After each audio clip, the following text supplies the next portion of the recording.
Hello friends, अस्सलाम वालेकुम। कैसे हैं आप लोग? I am doctor Shamim Ahmed. Welcome to my channel. Today we are going to discuss 5वीं यूनिट हम लोग इस लेक्चर में डिस्कस करेंगे। थर्ड और फोर्थ यूनिट बेसिक इलेक्ट्रॉनिक्स की हम लोग पहले दो वीडियो में डिस्कस कर चुके हैं। आई होप कि आप लोगों ने वो देख ली होंगी, अगर नहीं देखी है तो जाके देख। लेकिन यहाँ पे हमें बहुत ज़्यादा डिटेल में नहीं पढ़ना, बस हमें एक ओवरव्यू देना है हर सेंसर का, और वही उसके बारे में पूछा जाएगा, उसका ब्लॉक डायग्राम, उसकी वर्किंग और मतलब कैसे वो काम करता है। बहुत ज़्यादा उसकी मैथमेटिकल कैलकुलेशंस नहीं है बहुत, तो इसीलिए थ्योरेटिकल है कंप्लीट। अगर आपने समझ लिया है फंडामेंटल्स, लेकिन पूरा का पूरा, तो अगर आपने समझ लिया तो आप अपनी लैंग्वेज में भी इजीली उसको एक्सप्लेन कर सकते हैं। ठीक है। और कोशिश करो कि प्रिसाइज रखो, जितना भी आंसर तुम लोग लिख रहे हो उसको बहुत ज्यादा बढ़ाने की भी जरूरत नहीं और बहुत छोटा भी नहीं करना कि बस नाम लिख के चल दी। ठीक है, चलो तो स्टार्ट करते हैं।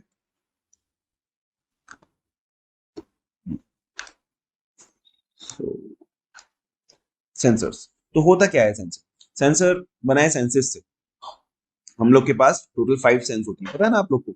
नहीं पता? अरे बताया होगा यार बचपन में सबने कि हमारे पास टोटल 5 सेंसेस होती है। फिर सिक्स सेंस तो सुना ही होगा आप लोगों ने, है ना? बहुत सारी मूवीज में भी यूज होता है कि सिक्स सेंस बहुत अच्छा है इसका, है ना? तो सिक्स सेंस तो एक मतलब क्या कह सकते हैं उसको, मिथ है। जरूरी नहीं है कि हो सबके पास, मतलब उसको पूर्वाभास कहते हैं एक्चुअली सिक्स सेंस को, कि किसी चीज के होने से पहले आपको लगे कि वो चीज होने वाली है, या जो चीज विजिबल नहीं है वो भी आप लोग को थोड़ा सा फील हो रहा है कि ऐसा हो सकता है, उसको सिक्स सेंस कहते हैं। बाकी हमारे पास टोटल 5 सेंसेस होती है। कौन कौन सी 5 सेंसेस होती है? आंख, नाक, जबान, कान और स्किन। आईज, नोज, ईयर, टंग और स्किन। ये हमारे पास टोटल 5 सेंसेस होते हैं। ठीक है, 5 सेंसेस 5 अलग अलग चीजों को सेंस करते हैं। जैसे आंख किसको सेंस कर रही है? आंख किसको सेंस कर रही है? लाइट को, है ना? तो आंख हमारा कैसा लाइट सेंसर, जो कि डिफरेंट डिफरेंट जो लाइट्स आ रही हैं उसको सेंस करके हमारे ब्रेन को सिग्नल भेजता है। तो आई में हमारे पास लाइट सेंसर होगा। ईयर में हमारे पास क्या है? साउंड सेंसर है, जो वॉइस को जो है सुन रहा है। उसके अलावा फिर टंग में हमारे पास टेस्ट सेंसर होते हैं। देखा जबान पे टेस्ट बर्ड्स होते हैं। कुछ लोग के जबान में टेस्ट बर्ड्स खराब हो जाते हैं तो उनको किसी भी चीज का टेस्ट नहीं आ पाता। ऐसी नाक में क्या है हमारे पास? स्मेल सेंसर या गैस सेंसर कह सकते हो आप लोग, कि डिफरेंट डिफरेंट गैसेस की स्मेल अलग अलग होती है, तो उसको आदमी सेंस करके बता पाता है कि हाँ ये जो है कौन सी गैस है, किस चीज की बदबू आ रही है या खुशबू आ रही है। ऑब्वियसली बात है। मेरे एक दोस्त थे कश्मीर के, मीर भाई। तो उनके साथ ये प्रॉब्लम थी बेचारों की, नाक के सेंसर्स ही खराब थे।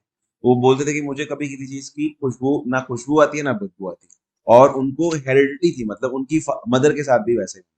तो अगर किसी की नाक खराब हो जाए बाई चांस, तो फिर किसी चीज की खुशबू बदबू नहीं आ सकती। क्या हुआ कि उसका सेंसर खराब हो गया। नाक तो वही है, नाक तो वही अपना काम कर रही है, सांस ले रहा है आदमी, छोड़ रहा है, उससे नजला भी हो रहा है उसको, ऑब्वियसली बात है। लेकिन जो नाक के सेंसर्स थे वो खराब हो गए। वही तो हम लोग कहते हैं।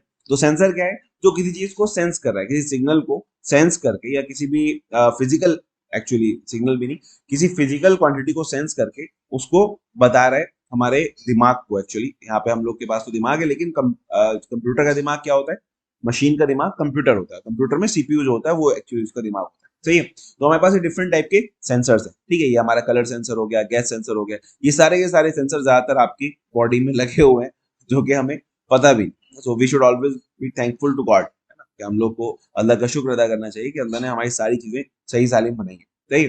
तो उसके अलावा फिर टेम्परेचर सेंसर है। टेम्परेचर सेंसर भी कई सारे टाइप के होते हैं। जैसे LM35 छोटी सी आईसी होती है सेंसर के लिए। इसके अलावा और भी LDR, ये हमारा लाइट सेंसर हो गया। टेम्परेचर सेंसर और कोई नहीं दिया इन्होंने। ओके, ह्यूमिडिटी सेंसर है हमारे पास, कि नमी कितनी है वो पता करने का। टच सेंसर है, जो हर डिवाइस में आजकल लगा होता है। IR सेंसर इंफ्रारेड रेडिएशन को सेंस करता है। इसके अलावा ये दूसरा IR सेंसर है, ट्रांसमिटिव टाइप। ठीक है, इसमें ये ट्रांसमिट भी करेगा और रिसीव भी करेगा। हार्ट बीट सेंसर है, जो आपने देखा होगा उसमें जो मशीन होती है हार्ट बीट को, पल्स को चेक करने के लिए ऑक्सीमीटर होता है, पल्स ऑक्सीमीटर। तो उसमें वो बीट भी बताता है और ऑक्सीजन बीट बताता है। तो उसमें भी ये वाला हमारा हार्ट बीट सेंसर भी लगा हुआ होता है। ये ECG मशीन्स में लगा हुआ होता है। ठीक है, इसके बाद वाटर फ्लो सेंसर हो गया। PIR सेंसर, ये प्रॉक्सिमिटी सेंसर होता है। ये इसके आसपास की रेंज में अगर कोई आएगा तो ये सिग्नल देता है कि हाँ भाई यहाँ पर कोई चीज, कोई है, कोई चीज है या कोई आदमी है। ठीक है, कोई भी चीज अगर उसके रेंज में आती है तो वो सिग्नल जनरेट करता है। स्मोक सेंसर है, गैस सेंसर, अल्ट्रासोनिक सेंसर है। थर्मिस्टर है हमारे पास, ये भी एक टाइप का टेम्परेचर सेंसर होता है। एक ये टेम्परेचर सेंसर है, एक ये टेम्परेचर सेंसर है। इसके अलावा ये भी एक प्रॉक्सिमिटी सेंसर है। ठीक है, तो इस टाइप के डिफरेंट डिफरेंट टाइप के हमारे पास सेंसर होते हैं। मेनली हम लोग क्लासिफाई कर सकते हैं इसको 3 ग्रुप में। पहली चीज है एक्टिव पैसिव, दूसरा प्राइमरी सेकेंडरी, और तीसरा ट्रांसड्यूसर और इनवर्स ट्रांसड्यूसर। ट्रांसड्यूसर किसको कहते हैं? देखो, ट्रांसड्यूसर हम लोग कहते हैं जो फिजिकल सिग्नल को इलेक्ट्रिकल सिग्नल में कन्वर्ट करता है। ठीक है, नॉर्मली तो वैसे ट्रांसड्यूसर हम लोग कहते हैं जो एक फॉर्म ऑफ एनर्जी को दूसरी फॉर्म ऑफ एनर्जी में कन्वर्ट कर रहा हो, वो हमारा ट्रांसड्यूसर होता है। लेकिन यहाँ हम लोग अगर सेंसर की बात करें, तो अगर कोई फिजिकल सिग्नल जैसे हमारी प्रेशर है, टेम्परेचर है, फ्लो है, ठीक है, या गैस है, मतलब कोई भी चीज है, साउंड है, उसको अगर हम लोग कन्वर्ट कर रहे हैं इलेक्ट्रिकल सिग्नल में, तो वो हमारा जो है ट्रांसड्यूसर होगा। और अगर अगर कोई इलेक्ट्रिकल सिग्नल कन्वर्ट हो रहा है फिजिकल सिग्नल में, तो उसको हम लोग इनवर्स ट्रांसड्यूसर कहते हैं। जैसे बहुत ही कॉमन एग्जांपल है ट्रांसड्यूसर का हमारा माइक। जिस माइक से मैं आपसे बात कर रहा हूँ, तो जो माइक है वो माइक हमारा ट्रांसड्यूसर है कि वो मेरी वॉइस को कन्वर्ट कर रहा है इलेक्ट्रिकल सिग्नल। ठीक है, और ऐसे ही हमारे पास जो स्पीकर है वो क्या है, वो इनवर्स ट्रांसड्यूसर, वो इलेक्ट्रिकल सिग्नल को कन्वर्ट कर रहा है साउंड के अंदर। ठीक है, तो इस टाइप के हमारे पास सेंसर होंगे। उसके अलावा फिर एक्टिव पैसिव। एक्टिव और पैसिव में क्या है, एक्टिव में हम लोग के पास जो मेन सेंसर है वो खुद ही रीडिंग दे रहा होगा, वो वोल्टेज के फॉर्म में हम लोग को सिग्नल दे रहा होगा। ठीक है, और पैसिव में क्या होगा, पैसिव में ये होगा कि हमने कोई सेंसर लगाया और उसकी कोई प्रॉपर्टी चेंज हो रही हो। ठीक है, तो उसको हम लोग मेजर करेंगे कि ठीक है, जैसे जैसे एक सिंपल वायर हमने लिया, एक टेम्परेचर पे इस वायर का रेजिस्टेंस दूसरा था। आपने बेसिक इलेक्ट्रिकल इंजीनियरिंग में पढ़ा होगा, आरटीसी था हमारे पास, रेजिस्टेंस टेम्परेचर कोफिशिएंट। सही है, तो वो उसका हर मेटल का अलग होता है, तो हर टेम्परेचर पे जैसे जैसे टेम्परेचर डिफरेंट होता है, वैसे वैसे रेजिस्टेंस चेंज हो जाता है हमारे मेटल का। तो अगर मैं मेजर कर रहा हूँ, एक मेटल का पीस मैंने रखा या वायर मैंने रखा और मैंने एक टेम्परेचर पे उसको मेजर किया, ठीक है, और मेरे पास उसका ग्राफ है, मेरे पास उसका ग्राफ कुछ याद है आप लोगों को, जिस टाइप का ग्राफ होता था हमारे पास सेंसर्स के लिए, मतलब आरटीसी के लिए, मेटल का ऐसा था, एलॉय का थोड़ा ऐसा था, सेमीकंडक्टर का कुछ इस टाइप का था। ठीक है, तो अब मेरे पास एक ग्राफ है, मैंने मेजर किया कि इस वाले टेम्परेचर पे मैंने रेजिस्टेंस मेजर किया इसका, तो कोई रेजिस्टेंस की रीडिंग मुझे यहाँ मिली। ठीक है, तो मुझे क्या मिल गया, यहाँ से इस रेजिस्टेंस इसका यहाँ पे था, मान लो 100 ओम या 1000 ओम, और यहाँ से मैंने इस ग्राफ से लोकेट कर लिया कि ये टेम्परेचर किस रेंज पे आ रहा है, मतलब 30 केल्विन पे आ रहा है। तो मुझे पता चल गया कि 30 केल्विन है इसका, या 30 डिग्री सेल्सियस इसका टेम्परेचर। ठीक है, तो ये होता है हमारा पैसिव सेंसर, कि ये हमें रीडिंग नहीं दे रहा, ये हमें वोल्टेज नहीं दे रहा, बल्कि ये इसकी कोई अपनी प्रॉपर्टी चेंज हो रही है, उसको हम मेजर करके पता कर रहे हैं कि ये वोल्टेज, मतलब इसका जो है वो कितना चेंज हुआ है क्वांटिटी में। जैसे हम रेजिस्टेंस के चेंज को मेजर कर रहे हैं हम लोग, उससे पता कर रहे हैं कि टेम्परेचर में कितना चेंज हुआ। ठीक है, तो एक ऐसा सेंसर हुआ, पैसिव सेंसर हुआ। एक्टिव सेंसर में डायरेक्टली कोई हमने डिवाइस लगाया, जिस जो अगर प्रॉपर्टी चेंज हो रही है तो ऑटोमेटिकली उसका सिग्नल चेंज होगा। जैसे हमारा माइक है, माइक हमारा एक एक्टिव जो है वो सेंसर है, कि हमारे वॉइस को वो ऑटोमेटिकली वोल्टेजेस में कन्वर्ट करके हम लोग को दे रहा है। ठीक है, इसके अलावा एनालॉग डिजिटल सिग्नल है हमारे पास, एनालॉग और डिजिटल सेंसर। सिंपल जो हमारा रीडिंग एनालॉग में दे रहा है वो एनालॉग सेंसर है, और जो डिजिटल में हम लोग को शो करके दे रहा है उसको हम लोग डिजिटल सेंसर कहते हैं। बट सही बताऊं, मतलब ज्यादा सही अच्छा क्वालिफिकेशन का, मतलब क्वांटि इस, इसका ज्यादा अच्छा क्लासिफिकेशन ऐसे कर सकते हैं हम लोग कि एनालॉग में हमारे पास कंटिन्यूअस रीडिंग्स होती है, ठीक है, और डिजिटल में हमारे पास सिंपल या तो जीरो या वन, या तो है या नहीं, कुछ इस टाइप का आउटपुट रहता है। जैसे कि आपके गैस सेंसर्स आते हैं, आप लोगों ने अगर फर्स्ट ईयर में प्रोजेक्ट बेस्ड लर्निंग में कुछ ना कोई प्रोजेक्ट बनाया होगा, तो उसमें अगर किसी ने गैस सेंसर यूज किया है, या टेम्परेचर सेंसर यूज किया है, या ह्यूमिडिटी सेंसर यूज किया है, तो उसमें एक डिजिटल आउटपुट होता है और एक एनालॉग आउटपुट होता है। एनालॉग आउटपुट में रेंज मिलती है हम लोग को, वो कंटिन्यूअसली वैरी करता है। डिजिटल में अगर गैस उसने सेंस की तो फौरन वो ऑन सिग्नल दे देगा, और गैस उसके पास नहीं, सेंस नहीं हो रही, तो वो जीरो सिग्नल देगा। इस टाइप से वो डिजिटल आउटपुट पे काम करता है हमारा। ठीक है, जो सेंसर होता है। और इसके अलावा बाकी आपने थर्मोमीटर देखे होंगे, एक हमारा एनालॉग थर्मोमीटर होता था, एक हमारा डिजिटल थर्मोमीटर होता था। ठीक है, वो दोनों ही सेंसर की तरह वर्क करते हैं। Based on transduction, resistive, capacitive और इंडक्टिव, कि हमारा जो ट्रांसड्यूसर है वो किस टाइप का है, इसका रेजिस्टेंस चेंज हो रहा है, इसका कैपेसिटेंस चेंज हो रहा है फिजिकल क्वांटिटी के अकॉर्डिंग, या इसका इंडक्टेंस चेंज हो रहा है फिजिकल क्वांटिटी के अकॉर्डिंग, तो उससे भी हम लोग उसको क्लासिफाई कर सकते हैं कि हमारे पास कौन सा ट्रांसड्यूसर है। ठीक है, ओके, तो इस यूनिट में हमारे पास ये टॉपिक पहले से भी था, selection criteria of sensors, but ये मैंने डिस्कस तो किया था लेकिन रिटर्न में नहीं था। इस बार मैंने इसको पीडीएफ में इंक्लूड कर दिया और इसको दोबारा से एक बार डिस्कस भी कर लिया। ठीक है, सिलेक्शन क्राइटेरिया ऑफ सेंसर्स क्यों मैं कर रहा हूँ, क्योंकि मैंने देखा है लास्ट ईयर के पेपर्स में बार बार ये आया है, ये क्वेश्चन ज्यादातर आता है कि सिलेक्शन क्राइटेरिया फॉर सेंसर्स क्या हो। तो उसमें ये है कि जो, मतलब आप ऑब्वियस सी बात है, आप कोई भी सामान लेने जाते हैं बाहर मार्केट में, तो आपके सिलेक्शन का कुछ क्राइटेरिया होता है ना, कि भाई मुझे ये चीज कैसे यूज करनी। जैसे आपके पास, अगर आप क्या कह सकते हैं, अगर आप चार्जर लेने जा रहे हैं, है ना, तो आप उसमें देखते हैं ना कि कितने वॉट का होना चाहिए, टाइप सी होना चाहिए या टाइप ए होना चाहिए, है ना, सारे आपके पास सिलेक्शन क्राइटेरिया होते हैं कि भाई और मुझे कहाँ यूज करना है इसको, कश्मीर में यूज करना है या राजस्थान में यूज करना है, तो उस टेम्परेचर के अकॉर्डिंग में होना चाहिए। तो वही सारी चीजें हम लोग यहाँ पर लेकर के चल रहे हैं। सेंसर हमारा, सेंसर क्योंकि हमें डेटा दे रहा है तो उसका डेटा एक्यूरेट भी होना चाहिए। तो वही सारी चीजें इसमें। फर्स्ट चीज क्या है कि भाई हमारे पास एक्यूरेसी है, कि जो degree to which the sensor's measurement match the true value, है ना, कि अगर हमारा सेंसर बता रहा है कि 39 डिग्री टेम्परेचर, तो वो 39 डिग्री ही होना चाहिए बाहर। ऐसा नहीं कि वो 40 को 39 बता दे।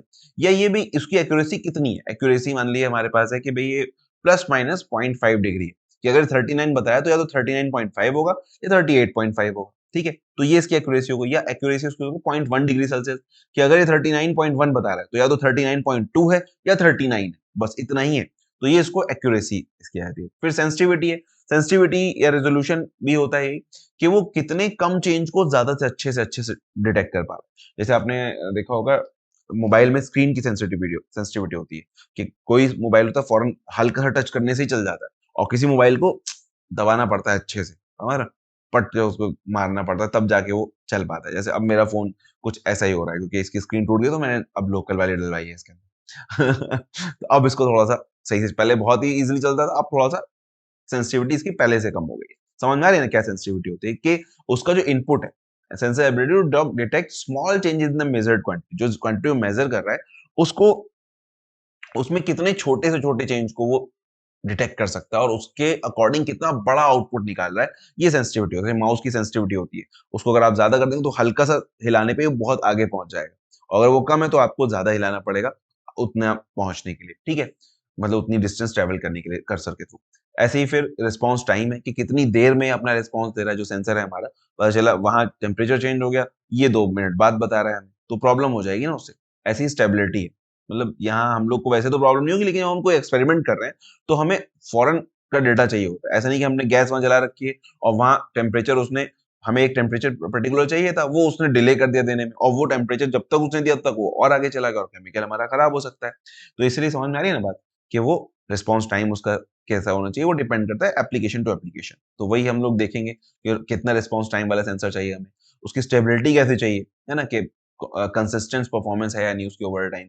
फिर लीनियरिटी कैसी है, to extend which the sensor output is directly proportional to the measured quantity, कि जो आउटपुट है, आउटपुट इनपुट में कभी कभी स्ट्रेट लाइन होती है, तो ये कितनी जगह तक स्ट्रेट है। जैसे कि डायोड हम लोगों ने पढ़ा था, तो डायोड हमारा नॉन लीनियर था, लेकिन अगर आप उसको स्टार्टिंग में देखें तो स्टार्टिंग में उसमें स्ट्रेट लाइन होती है, उसके बाद फिर वो और पीछे चला जाता है।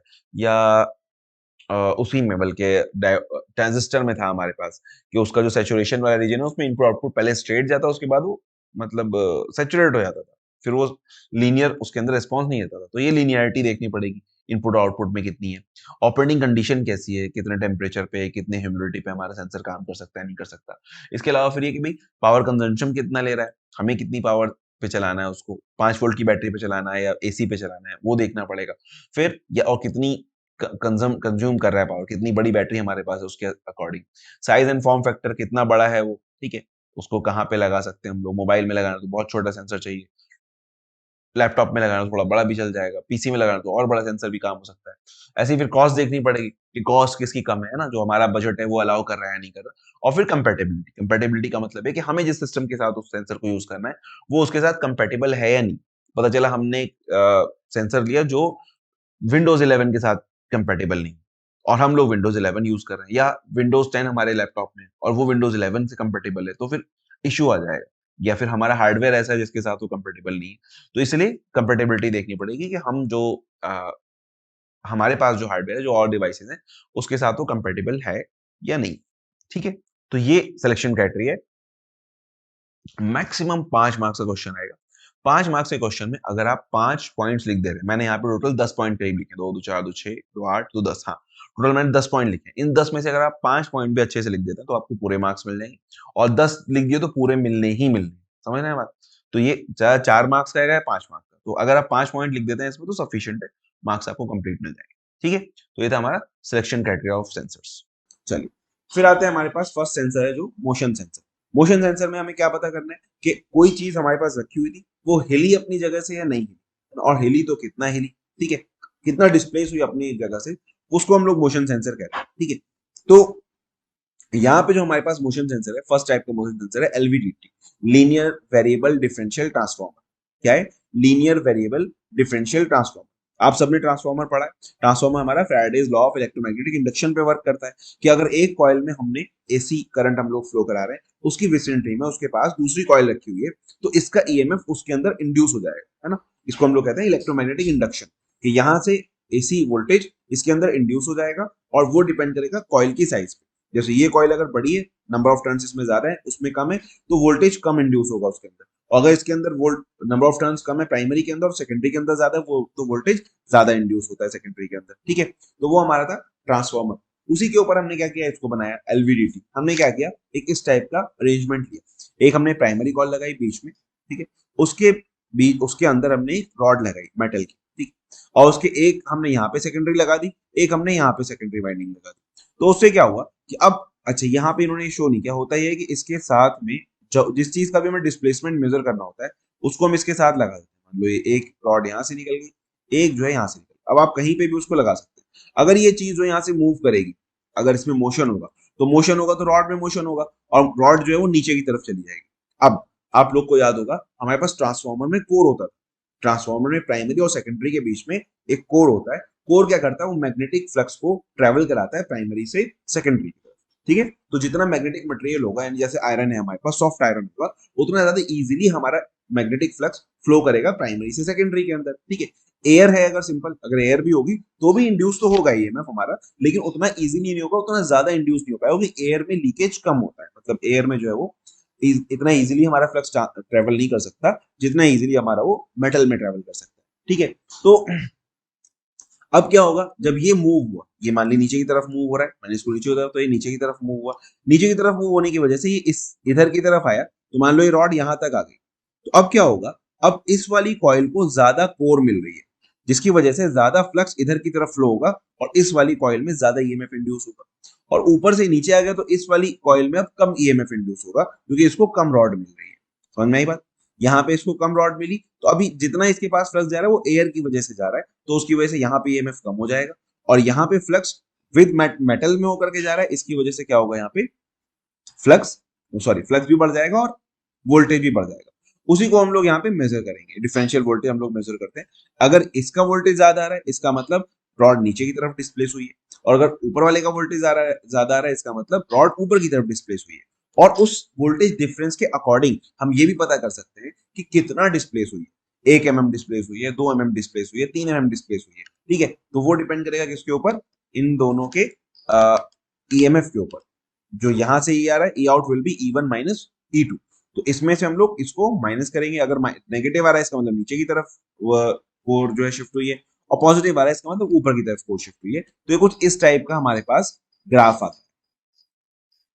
जो ये ग्राफ हमारे पास यहाँ पे बना हुआ है, कुछ इस टाइप का ग्राफ आएगा। ये हमारी नल पोजीशन है और यहाँ से मैक्सिमम, भाई एक लिमिट है उसकी कोर की, उससे ज्यादा बाहर तो नहीं जा सकता ना ये। आप इसको कितना मूव करा लेंगे, ज्यादा यहाँ तक आ जाएगा।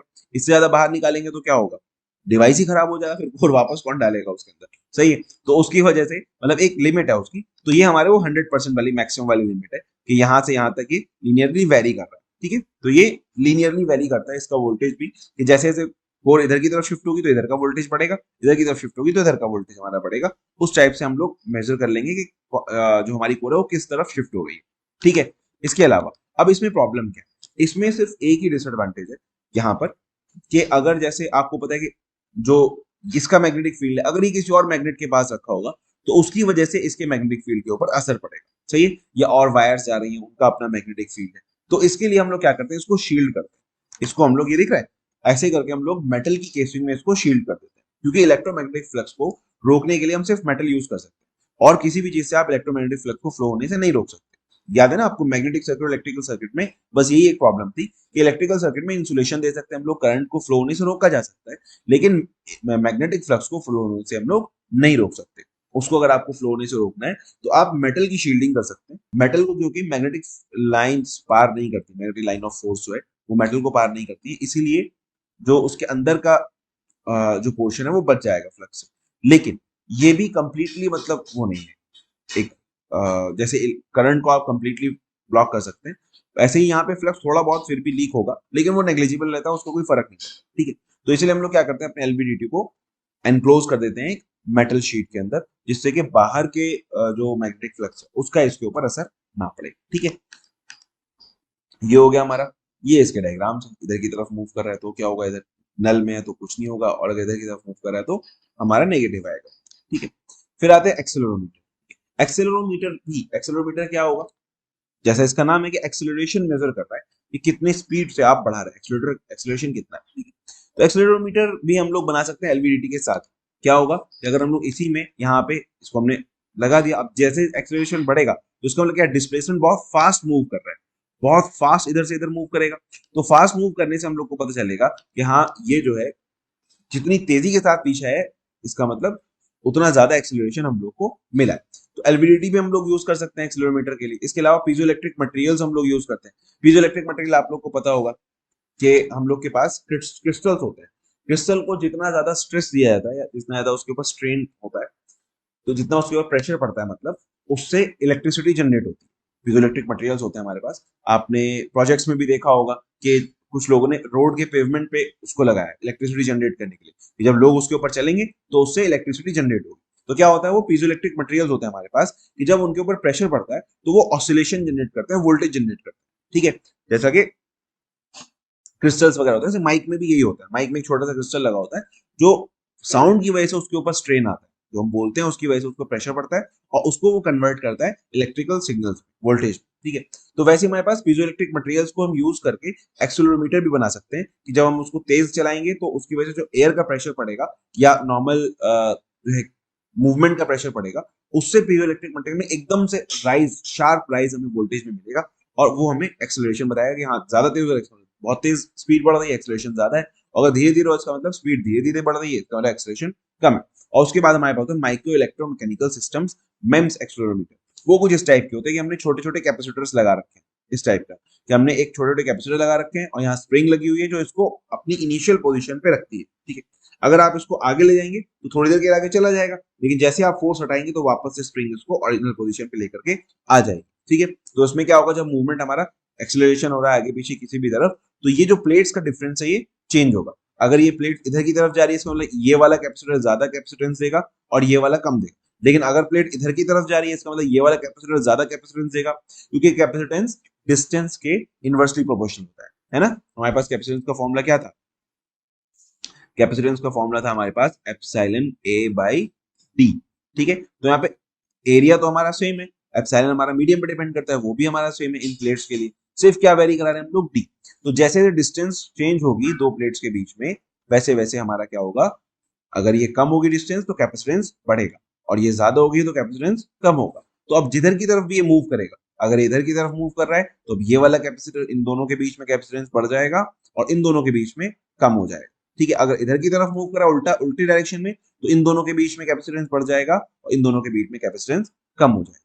तो उससे हमें पता चल जाएगा एक्सेलरेशन किस डायरेक्शन में बढ़ रहा है ना। नॉर्मली तो एक ही डायरेक्शन में होता है, लेकिन फिर भी अगर कोई चीज ऐसी हो दोनों डायरेक्शन में मूव कर रही है, तो हम पता कर सकते हैं कि किस डायरेक्शन में मूव कर रही है और कितने एक्सेलरेशन के साथ मूव कर रही है। ठीक है, एक्सेलरेशन उसका कितना है।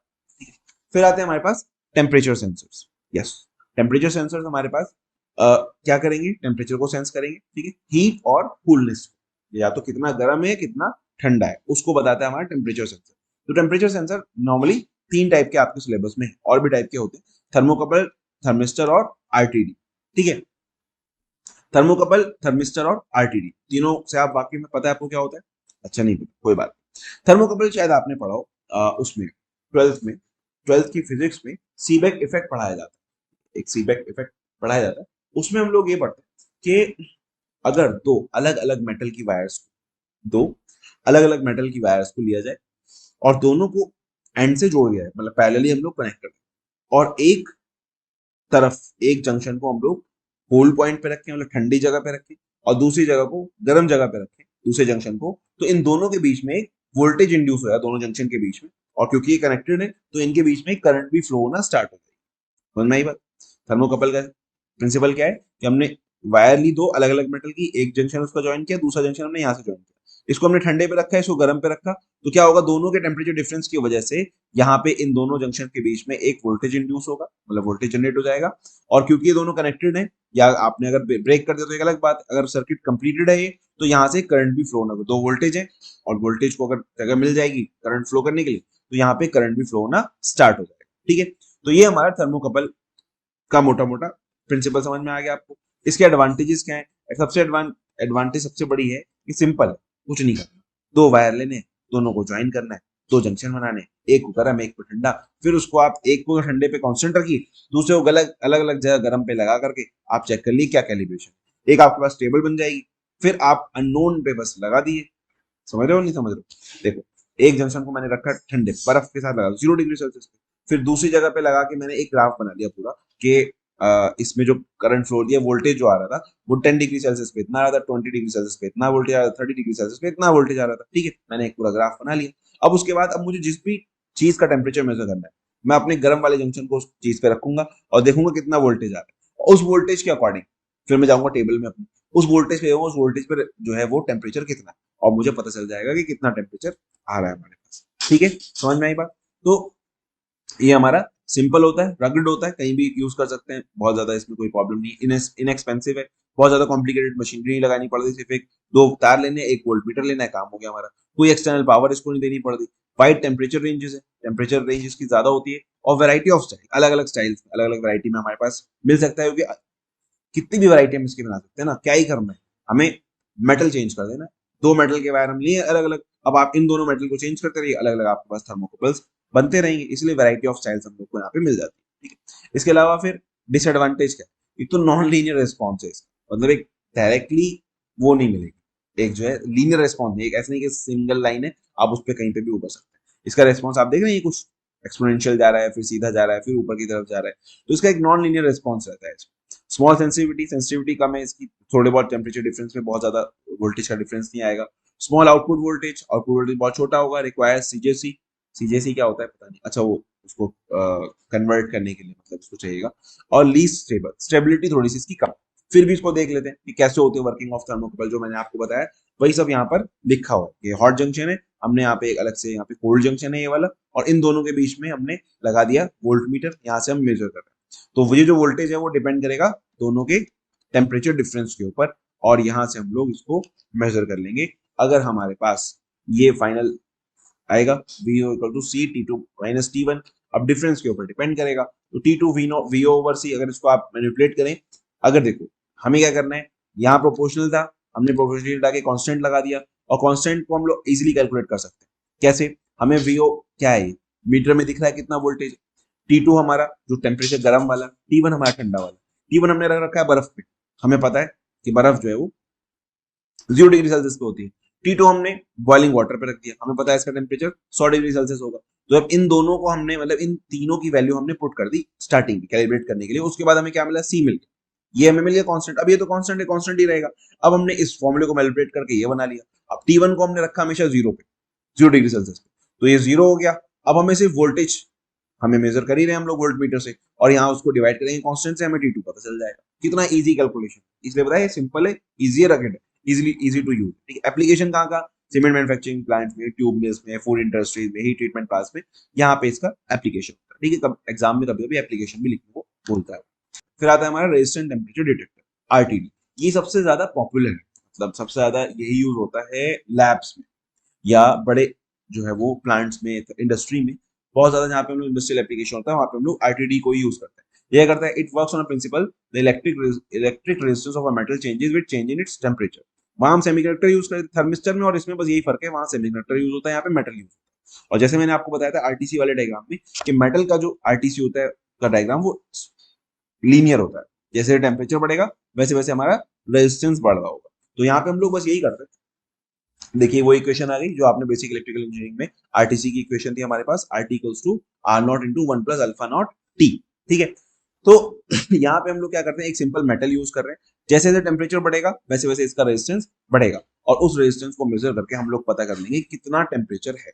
ठीक है, तो उसके लिए ये हमारा रेजिस्टेंस है जो हम मेजर कर रहे हैं, इसकी हमें वैल्यू पता होगी, R0 और अल्फा नॉट, ये भी हम लोग स्टार्टिंग में जो बिल्कुल 0 डिग्री सेल्सियस पे हमने इसका रेजिस्टेंस मेजर किया, उस पे हमने अल्फा नॉट मेजर कर लिया इसके लिए, और फिर वहां से हमने, अब हमें टी पता करना है, तो टी की जो वैल्यू होगी, आरटी हम लोग मेजर कर रहे हैं, RT upon R naught minus 1 divide by alpha, ऐसा करके अल्फा नॉट टोटल हमारा टी आ जाता है। ठीक है, तो ये इक्वेशन हम लोग फॉलो करते हैं टेम्परेचर को पता करते हैं। और सबसे ज्यादा जो यूज होता है वो प्लेटिनम वायर का आरटीसी यूज करते हैं लोग, वो सबसे ज्यादा स्टेबल होता है और लॉन्ग लास्टिंग होता है इस टाइप में। The sensitive potential of RTD called an element is a coil of a small diameter high purity wire. बहुत ज्यादा प्योर मटेरियल का आप लोग वायर यूज करते हैं, usually constructed of platinum, copper और निकल। इन तीन मेटल में से ज्यादातर किसी एक चीज का बना हुआ होता है। This type of RTD is called a wire wound RTD. यहाँ पे हमने वायर को बाउंड, इसलिए इसको वायर बाउंड आरटीडी कहते हैं।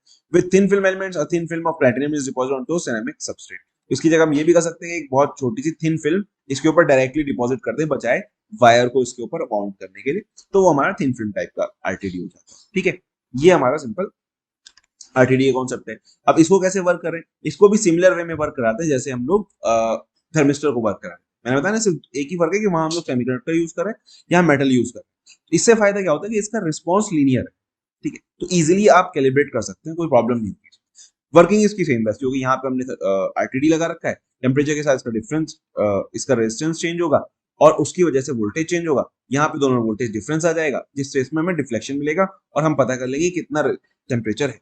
जितना ज्यादा डिफ्लेक्शन उतना ज्यादा टेम्परेचर होगा वहां। इस टाइप से हम लोग, बस फर्क ये होगा कि यहाँ पे ये पॉजिटिव टेम्परेचर कोफिशिएंट है, जैसे टेम्परेचर बढ़ेगा वैसे वैसे ये वोल्टेज इंक्रीज होगा, तो यहाँ पे डिफ्लेक्शन उल्टी तरफ देखने को मिलेगा।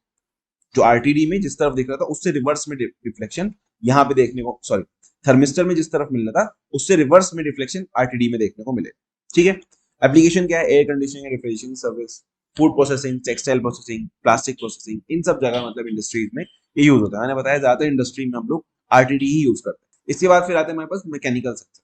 मैकेनिकल सेंसर जैसे स्ट्रेन गेज है या लोड सेल्स है, ये ज्यादातर यूज होते हैं हमारे पास वेट मेजरमेंट के लिए। ठीक है, यहाँ पे आप देख ही रहे हैं, इसका इस टाइप का हमारे पास कुछ अरेंजमेंट होता है। तो उसमें क्या होगा, जब इसके ऊपर लोड पड़ेगा, यहाँ से इसके ऊपर स्ट्रेन गेज हम लोगों ने यहाँ पे लगाया, जब इसके ऊपर लोड पड़ेगा तो उसकी वजह से इसका रेजिस्टेंस चेंज हो जाता है। उसकी वजह से क्या होगा कि इसका वोल्टेज डिफरेंस हो, वो भी हमने वही व्हीटस्टोन ब्रिज उसमें लगा रखा है, तो उसकी वजह से वोल्टेज चेंज होगा इन चारों के बीच में और हमें रिफ्लेक्शन यहाँ पर मिल जाएगा।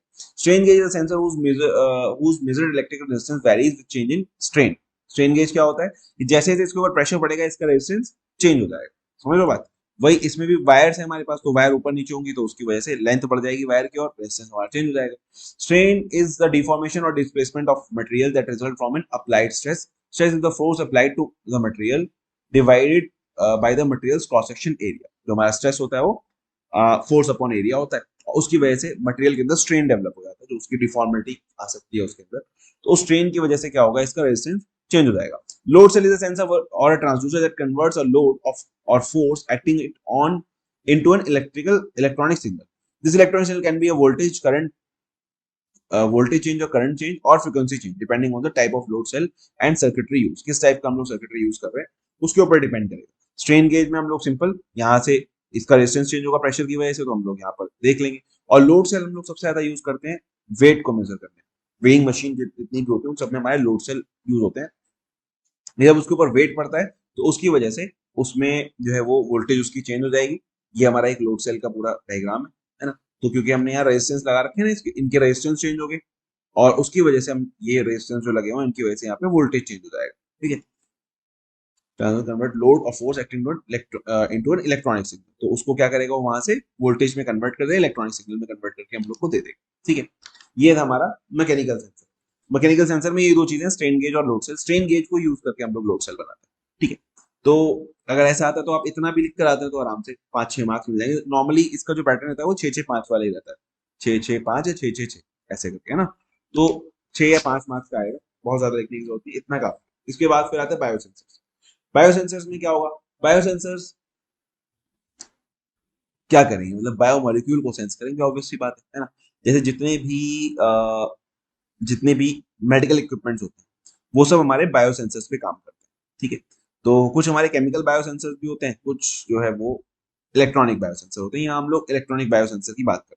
जैसे सबसे कॉमन बायोसेंसर कौन सा है, जो आप लोगों ने देखा भी होगा, किसी न किसी के पास होता ही घर में या मोहल्ले में कहीं ना कहीं आराम से मिल जाता है इजीली। तो क्या होगा बायोसेंसर, गंदी बात नहीं, गलत गलत चीज मत। हाँ, अब सही है। ग्लूकोमीटर जो होता है हमारा, है ना, डायबिटीज जिससे चेक करते हैं हम लोग, किस तरह से ब्लड लेते हैं उसमें और उसको जो है फिर हम लोग लगा देते हैं मशीन के अंदर, और मशीन जो उसको एनालाइज करके बताती है कि इसके अंदर ग्लूकोज कितना है ना, शुगर लेवल कितना है। तो शुगर लेवल जो टेस्टर है हमारे पास वो कैसा है, वो बायोसेंसर है। ठीक है, तो वो बायोसेंसर है हमारा जो उसको सेंस कर रहा है कि इसमें शुगर लेवल कितना है, और फिर उसको हमें बताता है यूजर करके डिजिटल डिस्प्ले में बकायदा, है ना। तो ऐसे ही हमारे पास क्या, the block diagram of biosensor consist of 3 segment, namely sensor, transducer and an electrical circuit. ठीक है, सबसे पहले सेंसर है जो सेंस करेगा उसको, फिर एक ट्रांसड्यूसर होगा जो इसको कन्वर्ट करेगा इलेक्ट्रिकल सिग्नल, फिर हमारे पास एक इलेक्ट्रिकल सर्किट होगा जो इस इलेक्ट्रिकल सिग्नल को, इस वोल्टेज को प्रॉपर डिस्प्ले करके हम लोग को देगा। ठीक है, तो सेंसर क्या होगा, first segment sensor detector which biological component, क्योंकि उसको किसी और कोई एंटीजन है, एंटीबॉडी से कनेक्ट होना है, कुछ करना है उसको, तो एक बायोलॉजिकल कंपोनेंट हमें चाहिए जो उस मॉलिक्यूल के साथ रिएक्शन कर सके। It is a biochemical receptor, it interacts with the analyte and the signal the change in its composition as electrical signal. ठीक है, ये अपना जैसे उससे रिएक्ट कर रहा है तो अपने इसके कंपोजिशन में कुछ चेंज होगा, उसको इलेक्ट्रिकल सिग्नल की तरह प्रोवाइड करेगा। Transducer, the second segment is transducer, it's physical, it is a physical component which amplifies the biochemical signal received from the detector, alters the resulting signal into electrical and display it in attainable way। ये सही नहीं लिखा हुआ। Transducer जो है उसका काम सिर्फ इतना है कि वो उस केमिकल सिग्नल को कन्वर्ट कर रहा है वोल्टेज के अंदर। ठीक है, फिर हमारा इलेक्ट्रिकल सर्किट जो वो एक काम करेगा। It is associated part which consist of signal conditioning unit, a processor और micro controller and a display unit. इस इलेक्ट्रिकल सर्किट में हमारे पास सारी चीज होगी। ट्रांसड्यूसर हमें वोल्टेज में कन्वर्ट करके दे रहा है, अब इस वोल्टेज को हमें एम्पलीफाई करना पड़ेगा। वो तो बेचारा बहुत छोटा सा वोल्टेज जनरेट कर रहा होगा ना, तो उसको हमें एम्पलीफाई करना होगा, उसको कंडीशनिंग करनी होगी, सही से देखना पड़ेगा कितना मतलब उसका सिग्नल सही आ रहा है नहीं आ रहा। उसके बाद अगर आपके पास दो ऑप्शन है, या तो आप डायरेक्टली वोल्टेज दे दिए और फिर मैनुअली उसको आप कैलकुलेट करेंगे इतने वोल्टेज पे कितना आ रहा है, तो आप टेबल से मैच करा सकते हैं, या फिर आप उसके लिए इसमें छोटा सा माइक्रो कंट्रोलर लगा दिए और उसके साथ में डिस्प्ले लगा दिए कि वो जो आप टेबल से मैच कर रहे थे उसको वो माइक्रो कंट्रोलर मैच कर लेगा और उसको डिस्प्ले में शो कर देगा कि भाई कितना रिजल्ट आ रहा है। ठीक है, on the basis of sensor biomaterial and bio sensors classified as electrochemical biosensor, calorimetric या थर्मल डिटेक्शन बायोसेंसर और ऑप्टिकल बायोसेंसर। इस टाइप के हमारे पास 3 टाइप के बायोसेंसर्स होते हैं। ये इसका पूरा ब्लॉक डायग्राम या वर्किंग कह सकते हैं आप उसको, वर्किंग डायग्राम कि एनालाइट आएगा यहाँ से, बायोकेमिकल कन्वर्जन होगा, ये हमारा बायोरिसेप्टर कुछ भी रिसेप्ट कर सकता है, एंटीबॉडी, एंजाइम, सेल, एप्टेमर, जो भी। यहाँ से सिग्नल देगा ट्रांसड्यूसर को, ट्रांसड्यूसर को कन्वर्ट करेगा वोल्टेज में, फिर हमारे पास इलेक्ट्रॉनिक सर्किट है यहाँ पे जो इसको एम्पलीफाई करेगा और प्रोसेसर को देगा। दो ऑप्शन है, तो एम्पलीफाई करके डायरेक्टली आप इसमें वोल्टेज मीटर पे चेक कर सकते हैं। ये अच्छी चीज है कि उसको प्रोसेसर को दीजिए, वो उसको कन्वर्ट करेगा, मैच करेगा, फिर उसके बाद इस टाइप का सिग्नल हम लोग को पूरा बना करके देगा। अगर आप में से किसी ने भी सीबीसी वगैरह कराया होगा रिसेंटली, जो ब्लड टेस्ट होता है, तो आपको एक छोटी सी स्लिप उसमें दी होगी, है ना, जो एक मशीन होती है। अब तो सारे के सारे टेस्ट मशीन से ही हो गए, अब हाथ से आंखों से करने का, इवन अब कोई माइक्रोस्कोप भी यूज नहीं कर रहा, इस टाइप का मामला है। सब बस सैंपल डालते हैं मशीन में, मशीन अपने आप एनालाइज करके दे देती है। ठीक है, तो वहां क्या है कि हमारा जो एम्पलीफायर है और प्रोसेसर उसमें लगा हुआ, उसके साथ डिस्प्ले यूनिट लगी होती है, फिर प्रिंटर भी लगा होता है। तो लास्ट में वो प्रिंट करके आपको आपकी रिपोर्ट देगा कि ठीक है ये सब लिखा हुआ है, मशीन से प्रिंटेड है, और कुछ चीज होता है वो हाथ से भी ड्रॉ करके दे देता है। ठीक है, तो ये था हमारा बायोसेंसर। एक और जो टॉपिक ऐड हुआ है नेक्स्ट इसके अंदर 5th यूनिट में, वो है हमारा block diagram of IoT based data acquisition and automation system. मतलब IoT based data acquisition and automation system. Data acquisition क्या होता है? जो हमारा सेंसर है एक्चुअली वो मेन पार्ट होता है डेटा एक्विजिशन का। कि डेटा एक्विजिशन का मतलब है कि हम किसी रियल टाइम इवेंट में से डेटा ले रहे हैं। ठीक है, मोटर चल रही है, जैसे मतलब टंकी भर गई, तो पानी की टंकी अगर फुल हो गई है तो उसका डेटा हमारे पास कहीं इकट्ठा हो रहा है, यहाँ भी पानी की टंकी 50% है, 70% है, या मोटर हमारी चल रही है या बंद है, इसका भी डेटा होगा ना एक हमारे पास, या टेम्परेचर वहां का कितना हो रहा है या नहीं हो रहा। तो ये जो डेटा हम लोग एक्वायर कर रहे हैं इसको हम लोग कहते हैं डेटा एक्विजिशन सिस्टम। अब अगर इस डेटा के अकॉर्डिंग, ठीक है, इस डेटा के अकॉर्डिंग हमने वहीं पे कोई सिस्टम लगा रखा है, तो जो कि उसको कंट्रोल भी कर रहा है ना। जैसे कि पानी की टंकी अगर भर जाए, तो आपने देखा एक ऑटोमेटिक पंप कंट्रोलर आता है, जब वो टंकी फुल हो जाएगी तो वो क्या होगा, अपने आप उसको बंद कर देगा। सही है, मोटर को बंद कर देगा। तो वो क्या है, एक ऑटोमेशन सिस्टम हमने लगाया है कि ऑटोमेटिकली वो टैंक फुल होने पर उसको बंद कर दे रहा है, पंप को बंद कर देता है। ठीक है, तो ये दोनों मिलके क्या हो गया हमारा data acquisition and automation system. अब हमने क्या इसमें ऐड किया, आईओटी बेस्ड। आईओटी बेस्ड मतलब इंटरनेट ऑफ थिंग्स भी हमने यहाँ पे ला दिया कि वो तो वहीं पे पंप भी लगा हुआ है, वहीं पे मोटर लगी हुई है, वहीं पे टंकी लगी हुई है, वहीं पे कंट्रोलर लगा हुआ है उसका। सही है, अब अगर ये चीज आईओटी बेस्ड हो हमारे पास, है ना, कि ये डेटा आएगा हमारे पास इंटरनेट पे, और इंटरनेट के थ्रू हमने इन सबको कनेक्ट कर रखा है ना, कि वहां पे एक सेंसर लगा हुआ है, वो इंटरनेट से डेटा भेज रहा है, और इंटरनेट पे डेटा आ रहा है, वहां पे हम लोग उसको एनालाइज कर रहे हैं कि ये जो सेंसर है इस वक्त में टेम्परेचर कितना है, बाहर कितना है, बाहर और अंदर में कितना फर्क है, उसके अकॉर्डिंग हमें फैन चलाना है, एसी चलाना है, तो हम लोग जो है उसको कंट्रोल कर सकते हैं आईओटी के बेस पे, ठीक है, कि वो डेटा इंटरनेट से भी कनेक्टेड होगा और वहां पे उसका कंट्रोलर भी लगा होगा, वो सारी चीजें चल रही हैं और ठीक है। जैसे सेंसर कहीं और लगा हुआ है और कंट्रोलर कहीं और लगा हुआ है, मान लो सेंसर जो है खेत में लगा हुआ है 4 किलोमीटर दूर, और कंट्रोलर जो है वो ट्यूबवेल पे लगा हुआ है जो कि उससे 4 किलोमीटर दूर है, मतलब समझ रहे हैं आप बात। तो अब वहां पे हमने मिट्टी की ह्यूमिडिटी और टेम्परेचर चेक किया, वहां से डेटा हमारे पास आया सेंसर से कि भाई मिट्टी गर्म है, ह्यूमिडिटी कम हो गई, नमी मिट्टी में बहुत कम है, फसल को पानी चाहिए। तो अब जो हमारी मेन ट्यूबवेल है जहां से सारे खेत में या पूरे गांव में पानी जा रहा है, तो वहां से हम लोग उसको ऑन करेंगे, और जगह जगह जो कंट्रोलर लगे हुए हैं वाटर को कंट्रोल करने के लिए, कि अब वो पानी उस खेत में जाना चाहिए जिसकी ह्यूमिडिटी कम है, तो वहां पे जो अलग अलग वॉल्व्स हमने लगा रखे हैं उनको भी हम आईओटी से कंट्रोल कर रहे हैं, और उसके थ्रू वो पानी वो वाले वॉल्व्स खोलेंगे जो उसकी तरफ पानी को चैनलाइज कर रहे हैं। समझ में आई बात? तो ऐसे करके हम लोग क्या करेंगे, सिस्टम बना सकते हैं, मतलब इस टाइप का। तो हमारे पास अब यहाँ पे क्या है, इसका ब्लॉक डायग्राम, कि एक यूजर इंटरफेस होगा। ऑब्वियस सी बात है, मैं आईओटी बेस बना रहा हूँ तो मैं देखना चाहूंगा उसको कि भाई क्या सिस्टम का इस वक्त में क्या स्टेटस है, ठीक है। उसमें वो क्या होगा, क्लाउड सर्वर के साथ में कनेक्टेड होगा, जो क्लाउड पे सर्वर है जिसमें डेटा आ रहा है उसका एक यूजर इंटरफेस होगा, जिससे हम लोग इंटरफेस कर सकते हैं उससे, उसको कंट्रोल कर सकते हैं, चेक कर सकते हैं। फिर इस क्लाउड के साथ ये जो हमारा पूरा सिस्टम है, देखो एक कंप्यूटर है, डेटा एक्विजिशन यूनिट है, सेंसर डेटा एक्विजिशन यूनिट को सेंस वो भेजेगा, और ये कंप्यूटर को सिग्नल भेजेगा, कंप्यूटर इसको एनालाइज करके एक्चुएटर्स को सिग्नल भेजेगा कि भाई पंप ऑन करना है, फैन ऑन करना है, जो भी करना है, ठीक है। अगर यही चीज हमने इंटरनेट से कनेक्ट कर दी, तो अब कंप्यूटर को इंटरनेट से कनेक्ट करने के लिए कम्युनिकेशन मॉड्यूल चाहिए, वाईफाई हो सकता है, जिगबी हो सकता है, जो भी हम लोग लैन हो सकता है, तो वो एक कम्युनिकेशन मॉड्यूल चाहिए। ये इंटरनेट से कनेक्ट होगा, सर्वर पे जाएगा डेटा, और सर्वर जो है वो फिर यूजर इंटरफेस के थ्रू हमें बताएगा कि क्या चल रहा है वहां पर, ठीक है। और ये सर्वर में हम लोग कंप्यूटेशन भी कर सकते हैं, जो कंप्यूटेशन यहाँ सर्वर पे हो रही है, कंप्यूटर में हो रही है, वो हम लोग क्लाउड पे भी कर सकते हैं कैलकुलेशन, और उसके अकॉर्डिंग क्लाउड सिग्नल भेजेगा कंप्यूटर को, और कंप्यूटर फिर एक्चुएटर को सिग्नल भेजेगा कि क्या करना है, ऑन करना है, ऑफ करना है, फायर एक्सटिंग्विशर चलाना है या पंप चलाना है, जो भी चलाना है, ठीक है, वो ऐसा रहेगा। तो ये इसके टोटल 1 2 3 4 5 6 7 ब्लॉक है। इन सातों का एक्सप्लेनेशन यहाँ पर है। बहुत ज्यादा लंबा चौड़ा एक्सप्लेनेशन नहीं लिखना, मुश्किल से 5 या 6 मार्क्स का क्वेश्चन आएगा ये, हाँ, इससे ज्यादा का नहीं आएगा। और इतने में अगर आप ये ब्लॉक डायग्राम बना देते हैं, और उसके साथ साथ हर ब्लॉक को 2 2 लाइन उसके बारे में अगर आप लिख देते हैं, तो आपको फुल मार्क्स इसके अंदर मिल जाएंगे। सही है? सेंसर क्या है? Device that collect data from the environment, for example temperature sensor, humidity sensor, motion sensors वगैरह जो भी है। डेटा एक्विजिशन यूनिट क्या है? Gathers data from sensors. अब हो सकता है ना बहुत सारे सेंसर लगे हुए हो, तो वो सबसे डेटा को एक्वायर करेगा, और फिर उसको जो है वो कंप्यूटर को देगा। कंप्यूटर को चाहिए डिजिटल डेटा, तो वो उन सारे सेंसर से डेटा लेगा, एडीसी के थ्रू उसको डिजिटल में कन्वर्ट करेगा, कंप्यूटर को देगा। माइक्रो कंट्रोलर, माइक्रो प्रोसेसर जो हमारा कंप्यूटर है वो क्या करेगा, उसको एनालाइज करेगा, ठीक है, और उसके ऊपर डिसीजन लेगा एल्गोरिथम के हिसाब से, ठीक है। कम्युनिकेशन मॉड्यूल क्या करेगा, ये जो है वो वाईफाई के थ्रू, ब्लूटूथ, जिसके भी थ्रू इंटरनेट पे डेटा अपलोड करेगा। क्लाउड सर्वर में हम लोग क्या करेंगे, यहाँ पे प्रोसेस होगा, एनालाइज होगा data, provides a platform for data storage, processing and running analytics, कि हम लोग उस पर एनालाइज कर सकते हैं। इसके अलावा यूजर इंटरफेस में क्या होगा, फिर ये हमें बताएगा, यूजर इंटरफेस को हम देख सकते हैं, उसको उससे इंटरेक्ट कर सकते हैं।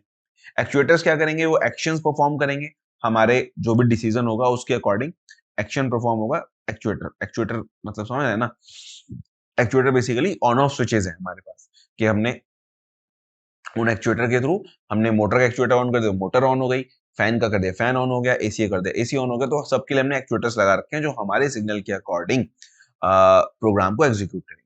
फिर पावर सप्लाई, पावर सप्लाई तो ऑब्वियसली हर सिस्टम में होती है, ठीक है। तो ये था हमारा IoT based data acquisition system and automation system का ब्लॉक डायग्राम, ठीक है। इसको अगर अगर ये क्वेश्चन आता है तो ये ब्लॉक डायग्राम बनाना है, ये एक्सप्रेशन लिख देना है, बस काम हो गया। सही है, चलो। तो यहाँ पे आपकी 5th यूनिट कंप्लीट होती है। सही है, देखिए बहुत ज्यादा टाइम नहीं हुआ होगा, कितना होगा, 40 मिनट्स के राउंड की रिकॉर्डिंग। इजी है, आप बहुत ज्यादा लोड मत लीजिए अपने ऊपर, चीजों को अच्छे से समझ लीजिए। अगर आप उसको अपनी लैंग्वेज में भी समझा करके आ जाते हैं एग्जामिनर को, तो भी वो आपको मोस्ट प्रोबेबली सारे मार्क्स दे देगा। बस याद क्या रखना है कि डायग्राम सही बनाना है। जितने भी ब्लॉक डायग्राम्स हमारे, जितने भी वर्किंग डायग्राम है, वो डायग्राम अगर आपका सही है और उसके एक एक ब्लॉक को आप 2 2 3 3 लाइन में एक्सप्लेन कर दे रहे हैं, तो आई होप कि आपको कंप्लीट मार्क्स मिल जाएंगे। ये बहुत अच्छा सब्जेक्ट है, ओ ग्रेड बहुत आसानी से बन जाएगा इसके अंदर। तो इस अपॉर्चुनिटी को मिस मत करना, अच्छे से काम करके, ठीक है। चलो मिलते हैं फिर अगली वीडियो में, तब तक के लिए ऑल द बेस्ट, और चैनल को सब्सक्राइब कर लो और बेल आइकन दबा लो, इससे नेक्स्ट वीडियो डालो तो तुम लोग को पता चलता है, ठीक है। और नीचे डिस्क्रिप्शन में टेलीग्राम चैनल का लिंक होगा मेरे, उसको आप अगर ज्वाइन करें तो जितने भी पीडीएफ्स हैं, जितने भी नोट्स हैं, उसके अलावा भी हम लोग, अगर आपको कुछ मुझसे पूछना है वहां पूछ सकते हैं, यहाँ भी पूछ सकते हैं वीडियो कमेंट में, कोई प्रॉब्लम नहीं। लेकिन ये कि और चीज, अगर आपको कोई और चीज चाहिए, मतलब प्रीवियस ईयर पेपर्स हैं या और भी कोई भी चीज हम लोग चाहें, वहाँ पे हम लोग बहुत सारी चीजें शेयर करते रहते हैं और दूसरे स्टूडेंट्स भी शेयर करते रहते हैं, तो आप वो टेलीग्राम चैनल वहाँ पे ज्वाइन कर सकते हैं, ठीक है। चलिए मिलते हैं अगले वीडियो में, तब तक के लिए बाय।